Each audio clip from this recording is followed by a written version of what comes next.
Hello everyone, जय भीम, नमो बुद्धाय। स्वागत है आप सभी का ट्रूथ लिटरेचर में। और आज हम डिस्कस करेंगे चीन से प्राप्त प्राचीन बौद्ध प्रतिमाओं की, जो हान वंश के समय की हैं।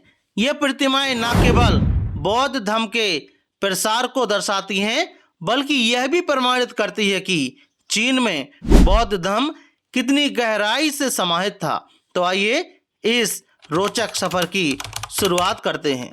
तो हाल ही में चीन के शांगसी प्रांत में शियांग शहर में खुदाई के दौरान बौद्ध धर्म से जुड़ी 2 कांस्य प्रतिमाएं प्राप्त हुई हैं। यह खोज 14 दिसंबर 2021 को मॉर्निंग एक्सप्रेस में प्रकाशित हुई थी। इसमें एक प्रतिमा शाक्यमुनि बुद्ध की है, जबकि दूसरी प्रतिमा पंच बुद्ध की है। इनकी ऊंचाई क्रमशः 10.5 सेंटीमीटर और 15.8 सेंटीमीटर है। विशेषज्ञों के अनुसार यह प्रतिमाएं हान वंश के काल 25 ईस्वी से 220 ईस्वी की है, यानी यह चीन में अब तक पाई गई सबसे प्राचीन बुद्ध प्रतिमाओं में से एक है। यह खोज बौद्ध धर्म के चीन में फैलाव और उसकी ऐतिहासिक जड़ों को समझने के लिए अत्यंत महत्वपूर्ण मानी जाती रही है। इन प्रतिमाओं की बारीक नक्काशी और सौंदर्य बुद्ध धर्म के समृद्ध कलात्मक परंपरा को दर्शाती है। अब हम बात करते हैं चीन की मोगांव बुद्ध गुफाओं की, जिन्हें 1000 बौद्धों की गुफाएं भी कहा जाता है। यह गुफाएं पश्चिमी चीन के गांसू प्रांत के दुनहुआंग शहर से लगभग 25 किलोमीटर दक्षिण पूर्व में स्थित है। मोगांव गुफाएं 4वीं सदी से लेकर 14वीं सदी के बीच बनाई गई थी और इनकी दीवारों पर उत्कृष्ट बौद्ध चित्रांकन देखने को मिलते हैं। 1000 वर्षों में इन गुफाओं में एक से बढ़कर एक सुंदर चित्र उकेरे गए हैं, जो चीन में बौद्ध धर्म के कला स्वर्ण युग को दर्शाते हैं। इन गुफाओं में बौद्ध धर्म की गहरी छाप देखने को मिलती है, जो यह दर्शाता है कि चीन में बौद्ध धर्म कितना व्यापक और प्रभावी था। अब हम बात करते हैं चीन के लैशान बुद्ध की, जो दुनिया की सबसे विशाल बुद्ध प्रतिमाओं में से एक है। यह मूर्ति इतनी विशाल है कि इसकी उंगली पर दर्जन भर लोग आराम से बैठ सकते हैं, और तो और एक नाखून पर एक इंसान खड़ा हो सकता है। यह प्रतिमा 90 सालों में बनकर तैयार हुई थी और सूखे के कारण हाल ही में पूरी तरह दिखाई थी, क्योंकि इसके नीचे बहने वाला नदी का जलस्तर इतना कम हो गया था।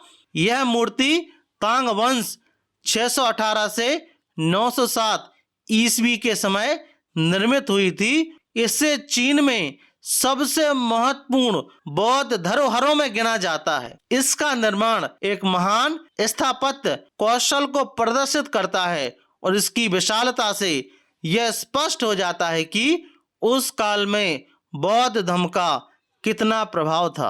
अगस्त 2022 में जब चीन में भीषण गर्मी पड़ी तो नदियों का जलस्तर घट गया। इसी दौरान सिचुआंग प्रांत के चैंगकिन में यांतजी नदी से 3 और बुद्धिस्ट प्रतिमाएं सामने आईं। यह प्रतिमा चट्टानों पर बनी हुई थी और इसमें से एक बुद्ध मूर्ति को कमल आसन में देखने को दिखाती है। ऐसा प्रतीत होता है कि इन मूर्तियों को जल परिवहन की सुरक्षा के लिए स्थापित किया गया था। इस खोज से यह भी पता चलता है कि प्राचीन चीन में धार्मिक स्थलों का निर्माण नदियों और जल स्रोतों के पास किया जाता था, जिससे यातायात और व्यापार को भी बढ़ावा मिलता था। इन मूर्तियों की स्थिति और इनकी संरचना यह दर्शाती है कि बौद्ध धर्म चीन में कई क्षेत्रों में एक संरक्षक शक्ति के रूप में स्थापित था। चीन के अंदर ही प्राचीन खोतान राज्य हुआ करता था, जो अब चीन का हिस्सा है। प्रसिद्ध चीनी यात्री फाइयान ने अपने ग्रंथ में लिखा है कि पूरे खोतान राज्य में हर घर के दरवाजे पर एक धम्म स्तूप स्थापित था।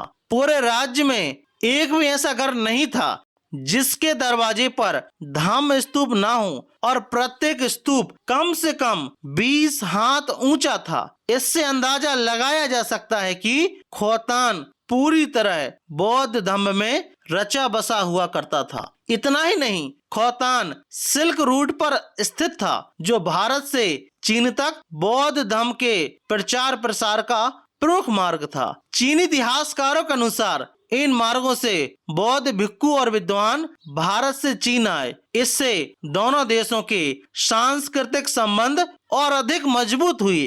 खोतान में मिले पुरातात्विक प्रमाण यह साबित करते हैं कि यह प्राचीन काल में बौद्ध धर्म का एक प्रमुख केंद्र था, जहां से पूरे चीन में फैला। तो हमने दोस्तों इस वीडियो में जानने का प्रयास किया कि यह चीन में बौद्ध धर्म के प्रचार की एक अद्भुत कहानी है। यह सिर्फ इतिहास नहीं बल्कि हमारे समृद्ध सांस्कृतिक अतीत का एक हिस्सा है। आपको यह वीडियो कैसा लगा हमें कमेंट बॉक्स में जरूर बताएं, और अगर हमारा यह प्रयास पसंद आया हो तो इस वीडियो को लाइक करें, शेयर करें, हमारे चैनल को सब्सक्राइब करना ना भूलें। Thank you very much. जय भीम, जय भारत।